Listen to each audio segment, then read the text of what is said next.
साथियों, इस वीडियो में हम जानेंगे समाजशास्त्र के बारे में मूल बातें, जैसे समाजशास्त्र की उत्पत्ति कब हुई, कौन है समाजशास्त्र का जनक और समाजशास्त्र की परिभाषा क्या है, और जानेंगे समाजशास्त्र के अध्ययन के प्रमुख क्षेत्र के बारे में।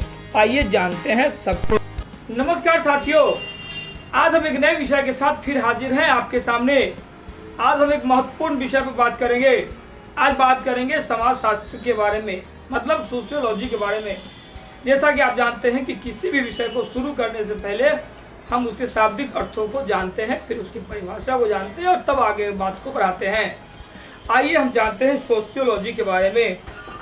दोस्तों, सोशियोलॉजी शब्द का उत्पत्ति ग्रीक भाषा और लैटिन भाषा से मिलाकर के हुई है। लैटिन भाषा से सोशियस लिया गया है। लैटिन भाषा से SOCIOS सोशियस लिया गया है और ग्रीक भाषा से LOGOS लोजस। इसका मतलब होता है समाज और इसका मतलब विज्ञान। तो इन दोनों शब्द को बनकर SOCIOS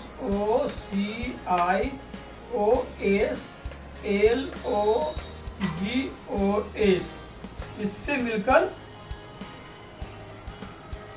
LOGOS इससे मिलकर सोशियोलॉजी।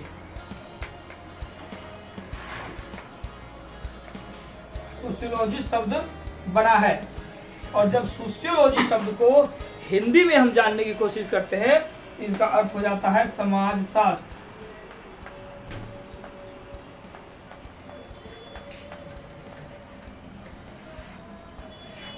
तो ये इसका शाब्दिक अर्थ है। समाजशास्त्र शब्द की उत्पत्ति लैटिन और ग्रीक भाषा से मिलकर हुई है। लैटिन के सोशियस और ग्रीक की लोजियस, सोशियोलॉजिक समाज विज्ञान बनाया गया। और इसको अगर हम एक करते हैं तो सोशियोलॉजी जो अंग्रेजी का शब्द है, और इसको अगर हिंदी में रूपांतरण करते हैं तो समाजशास्त्र शब्द बनता है। इस तरह से समाजशास्त्र शब्द की उत्पत्ति हुई है। कहा यह जाता है कि इसका इतिहास बहुत ज़्यादा पुराना नहीं है। अगर इसको और ध्यान से और गौर से जानने की कोशिश करें तो आपको पता चलेगा कि समाज शास्त्र शब्द मानव की उत्पत्ति के साथ ही बना है। जैसे जैसे मानव की उत्पत्ति और मानव का विकास हुआ तो पूरा अध्ययन भी एक समाजशास्त्र का अध्ययन है। लेकिन किसे कहा जाता है समाजशास्त्र का जनक? कौन है समाजशास्त्र का पिता? अगर हम बात करें कि सबसे पहले इस समाजशास्त्र शब्द को किसने बोला या किसने लिखा, तो समाजशास्त्र यानी कि जो अंग्रेजी में सबसे पहले आया SOCIOLOGY, सबसे पहले सोशियोलॉजी शब्द को 1838 ईस्वी में अमेरिका में अगस्त कॉम्पटे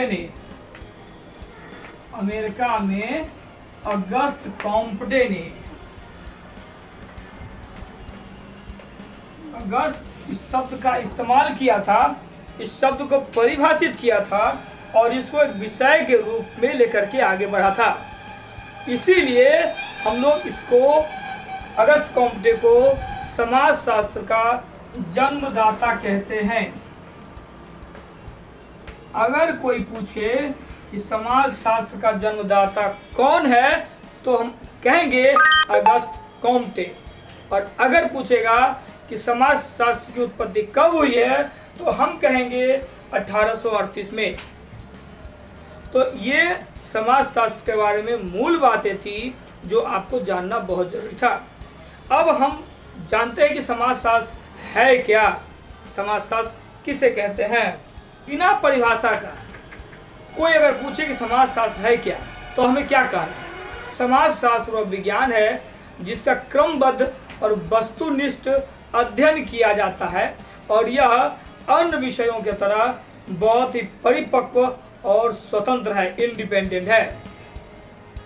लेकिन हम फिर से दोहराते हैं, अगर कोई एक लाइन पूछे समाज शास्त्र क्या है बताओ, तो हम बता सकते हैं समाज शास्त्र एक विज्ञान है जिसमें वस्तुनिष्ठ और क्रमबद्ध अध्ययन किया जाता है और अन्य विषयों की तरह यह भी परिपक्व और स्वतंत्र है। तो जैसा कि कोई आपसे पूछे कि समाज शास्त्र क्या है, एक शब्द में, एक लाइन में, एक वाक्य में कोई पूछे कि बिना परिभाषा के बताइए कि समाज शास्त्र क्या है, तो आप कह सकते हैं कि समाज शास्त्र एक विज्ञान है जिसमें वस्तुनिष्ठ और क्रमबद्ध अध्ययन किया जाता है और यह अन्य विषयों की तरह परिपक्व व स्वतंत्र है, मतलब मेच्योर एंड इंडिपेंडेंट है। समाज, फिर से मैं दोहराता हूँ, समाजशास्त्र क्या है? समाजशास्त्र समाज का एक विज्ञान है जिसका वस्तुनिष्ठ व क्रमबद्ध अध्ययन किया जाता है। यह भी अन्य विषयों की तरफ परिपक्व व स्वतंत्र है, मेच्योर एंड इंडिपेंडेंट है। कोई पूछे बिना परिभाषा के तो इसको आसानी से बता सकते हैं, कहीं भी लिख सकते हैं, इसको परिभाषा के रूप में भी लिखेंगे तो कोई गलत नहीं कह सकता। आइए हम शाब्दिक परिभाषा पर आते हैं। तो परिभाषा की जब भी बात करते हैं तो परिभाषा काफ़ी है, काफ़ी सारे दार्शनिक है, काफ़ी सारे सामाजिक वैज्ञानिक है जो अलग अलग तरीके से परिभाषा देते हैं, और उनको अगर हम जानना पढ़ना शुरू करेंगे तो पूरा कंफ्यूज कर जाएंगे और कोई परिभाषा किसी निष्कर्ष पर हम नहीं पहुँचेंगे। तो आइए एक बेहद साधारण और सरल सा परिभाषा आपके सामने हम रखते हैं समाजशास्त्र के बारे में। आधुनिक विज्ञान की एक शाखा है जिसके अंतर्गत मानव समाज के विभिन्न स्वरूप, विभिन्न संरचना एवं प्रक्रिया आदि का अध्ययन किया जाता है। जैसा कि हमने अभी आपको बताया है और एक बार लिख करके बताने की कोशिश कर रहे हैं, समाजशास्त्र की परिभाषा। तो यह यानी कि समाजशास्त्र आधुनिक विज्ञान की एक शाखा है जिसके अंतर्गत मानव समाज के विभिन्न स्वरूप, विविध संरचना एवं प्रक्रिया आदि का अध्ययन किया जाता है। तो ये एक सरल परिभाषा है, इसको मैं फिर से पढ़ रहा हूँ। समाजशास्त्र आधुनिक विज्ञान की एक शाखा है जिसके अंतर्गत मानव समाज के विभिन्न स्वरूप, विभिन्न संरचना एवं प्रक्रिया आदि का अध्ययन किया जाता है। ये दो वाक्य इसमें आए हैं। पहला है कि यह आधुनिक विज्ञान की एक शाखा है, मतलब ये आज जितने भी विज्ञान हम पढ़ते हैं, विज्ञान, समाज विज्ञान, भूगोल विज्ञान, जीव विज्ञान, पर्यावरण विज्ञान, उसी तरीके से जितने भी विज्ञान है उन सबकी एक शाखा है यह भी, यानी समाजशास्त्र भी उसका एक ब्रांच है, यह भी एक विज्ञान है। यहाँ ये स्पष्ट होता है। उसके बाद जिसके अंतर्गत, इस विज्ञान के अंतर्गत क्या हम लोग पढ़ते हैं या क्या करते हैं, मानव समाज के विभिन्न, किसके? मानव समाज के। यहाँ हमारा फिक्स हो गया है, हम जीव जंतु इत्यादि की बात ज़्यादा नहीं करते हैं, हम मानव समाज की ही बात करते हैं। लेकिन जीव जंतु, पर्यावरण, खेत खलिहान भी मानव समाज को प्रभावित करते हैं, तो कहीं ना कहीं इसके विषय क्षेत्र में वो भी आता है, लेकिन हम उसको भी अध्ययन करते हैं तो मानव समाज के दृष्टिकोण से, यानी मानव के दृष्टिकोण से। तो जिसके अंतर्गत मानव समाज के विभिन्न स्वरूप, अब मानव समाज का बहुत सारा स्वरूप है, परिवार है, व्यक्तिगत है, स्कूल है, कॉलेज है, खेत है, रोजगार है, बच्चा है, बुजुर्ग है, जवान है, तो विभिन्न स्वरूप होता है मानव समाज का।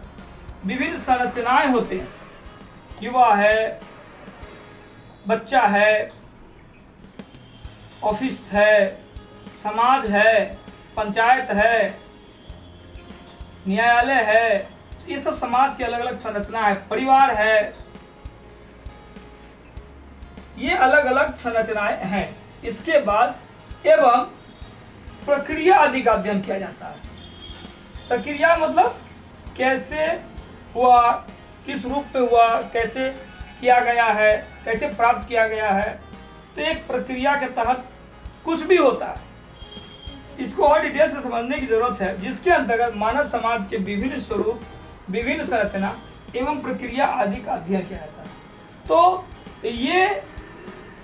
यह परिभाषा ने समाजशास्त्र के क्षेत्रों को, अध्ययन के क्षेत्रों को पकड़ के आपको बता दिया है, यही हमारा क्षेत्र है और इसे ही अध्ययन हम समाजशास्त्र में करते हैं।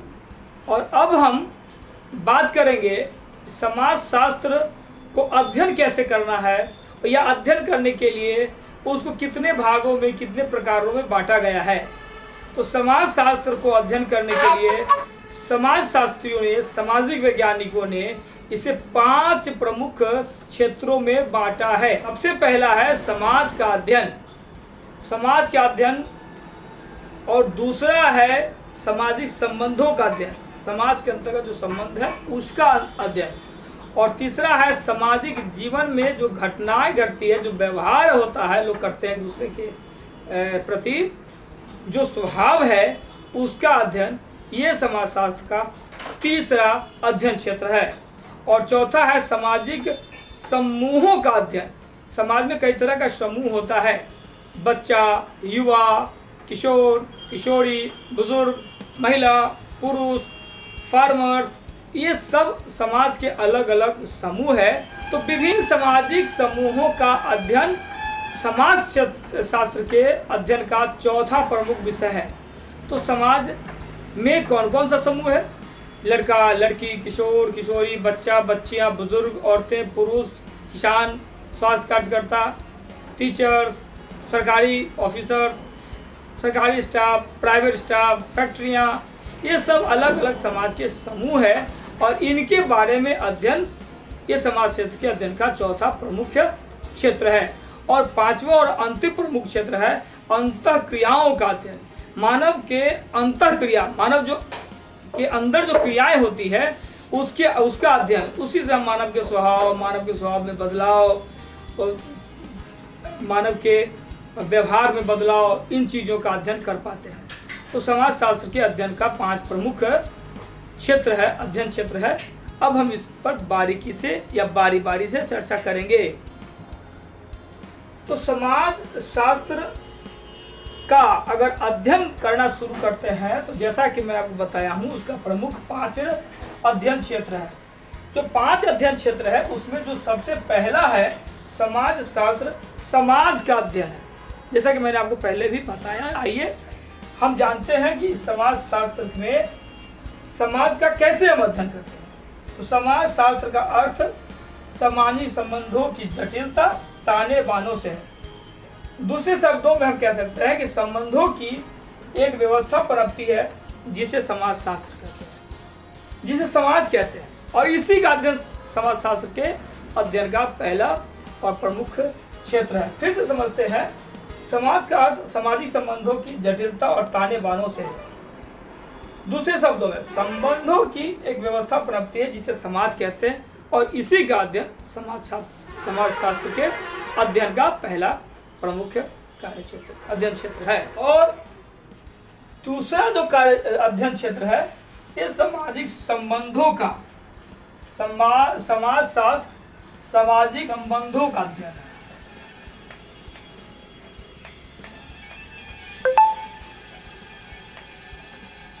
समाज शास्त्र सामाजिक संबंधों का अध्ययन है।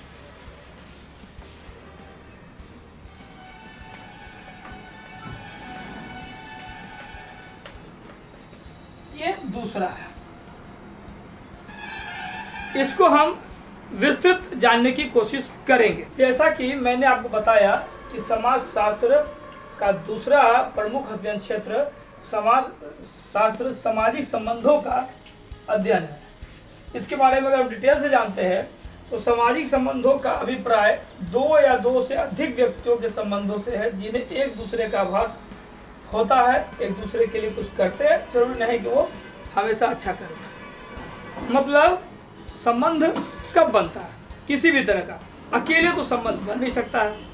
तो जब भी 2 या उससे ज़्यादा लोग होते हैं तभी संबंध बनता है, और आभास भी होता है एक दूसरे के लिए। मेरा दोस्त है, पिता है, पत्नी है, माँ है, भाई है, पड़ोसी है, दुश्मन है, शत्रु है, व्यापारी कॉम्पिटिटर है, जैसा भी हो, नकारात्मक या सकारात्मक, लेकिन आभास होता है कि वो है, और एक दूसरे के लिए करते हैं, या अच्छा करें या बुरा करें।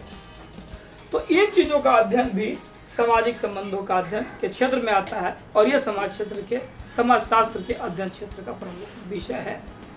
आइए हम बात करते हैं तीसरा अध्ययन क्षेत्र के बारे में, जिसमें मनुष्य के अंदर जो सामाजिक घटनाएं, बदलाव, व्यवहार है उसको जानने की कोशिश करते हैं। मानव जीवन में जो बदलाव आते हैं, जो घटनाएं आती होती है, उससे समाज में, मानव के व्यवहार में बहुत परिवर्तन आता है, बदलाव आते हैं। तो इन चीज़ों का अध्ययन भी समाज शास्त्र के अध्ययन का प्रमुख अध्ययन क्षेत्र है। और चौथा जो प्रमुख अध्ययन क्षेत्र है वो है सामाजिक समूहों का अध्ययन। चौथा जो अध्ययन क्षेत्र है तो सामाजिक समूहों का अध्ययन। इसमें हम विभिन्न सामाजिक समूहों में आ रहे बदलावों का अध्ययन करते हैं। विभिन्न सामाजिक समूहों का अध्ययन।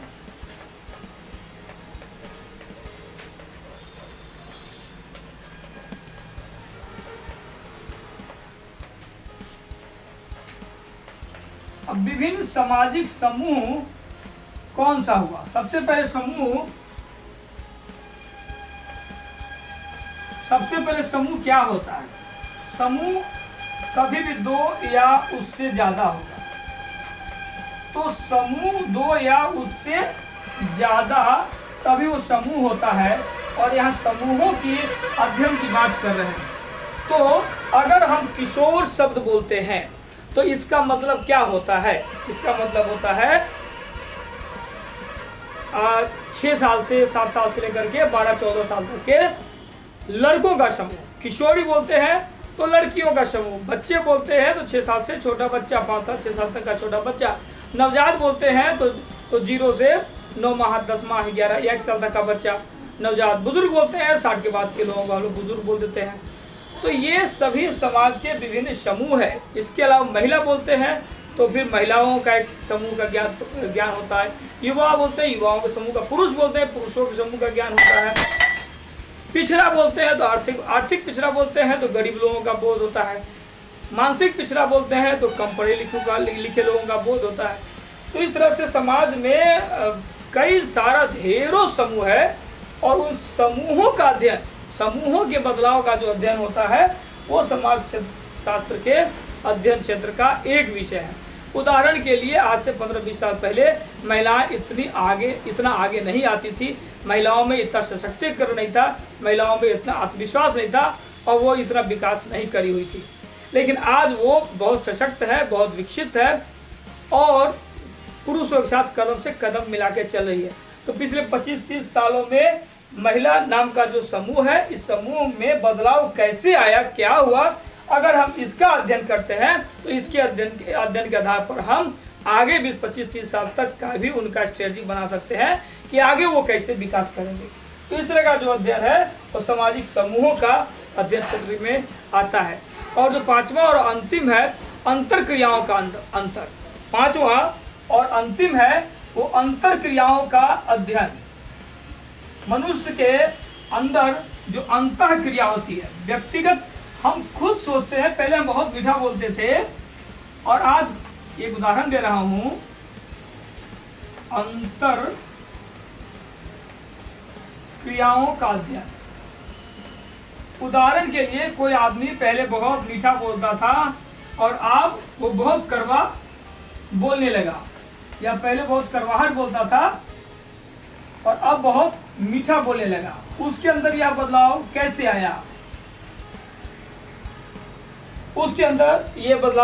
आया?